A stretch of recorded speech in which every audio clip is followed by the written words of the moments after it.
Hi there, Rou here from IK Surf Mag. We've just been out in Portugal on the 2024 North distributor meeting, checking out some of the new equipment and having a look at what's working and what they've been developing, and obviously as well the new logo, which has been the big noise of the event.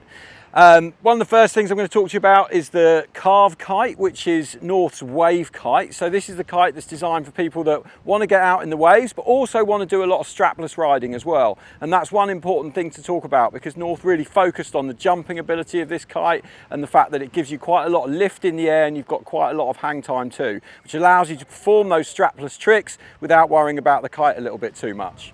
In terms of what they've changed for this year, they really focused on the handling of the kite. They wanted to make it a little bit faster, so they've changed the arc profile a little bit, changed the wingtip profile a little bit too, and that's resulted in a kite that has a much faster turn response rate. So when you pull on that bar, it really initiates the turn almost instantaneously, and I've certainly felt that out on the water. I've ridden both the 9 and the 7 this week. We've had quite a bit of wind.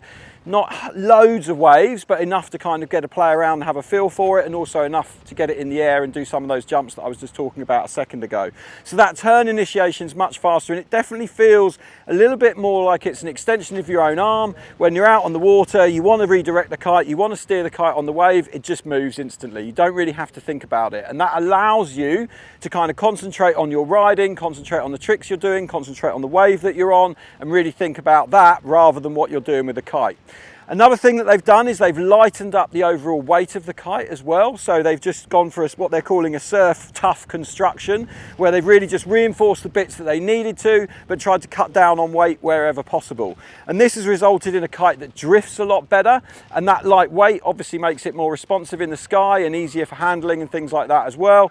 Anything that's lighter that has to fly is going to work a lot better. So that's a big plus one on this year's Carve. We've really been enjoying flying it.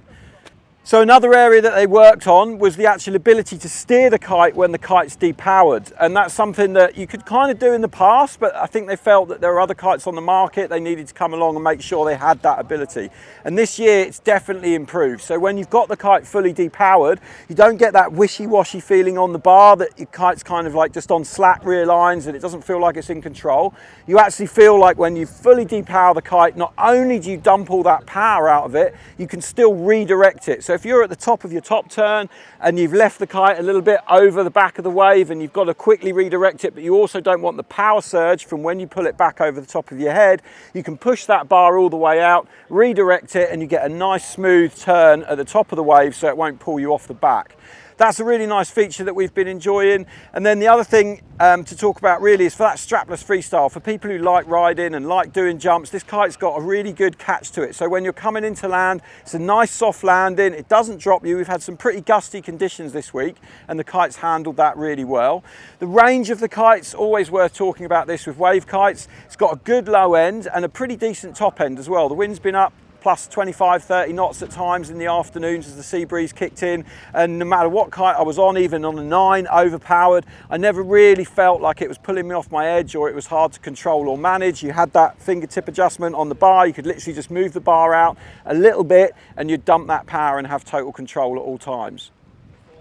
So the new 2024 North Carve kite, if you're into wave riding, this is going to be something you're going to want to look at. If you're into strapless freestyle, this really is a good kite for strapless freestyle. It's got amazing boost, amazing hang time, and it's got a really nice catch when you're coming into land. So that's something, if you're more sort of strapless orientated, well worth considering. But again, if you are just a pure wave head, they've really tuned the handling this year. You've got that full depower when you move the bar away. You've got that steering when it's depowered, and you've got a really fast, tight, snappy turn as well. So if you're into wave riding or you're into strapless freestyle, I highly recommend you check out the North Carve 2024. This kite is going to be fully tested in the magazine. Have a look there and you'll find the full test report written up by us once we've given it a bit more time on the water.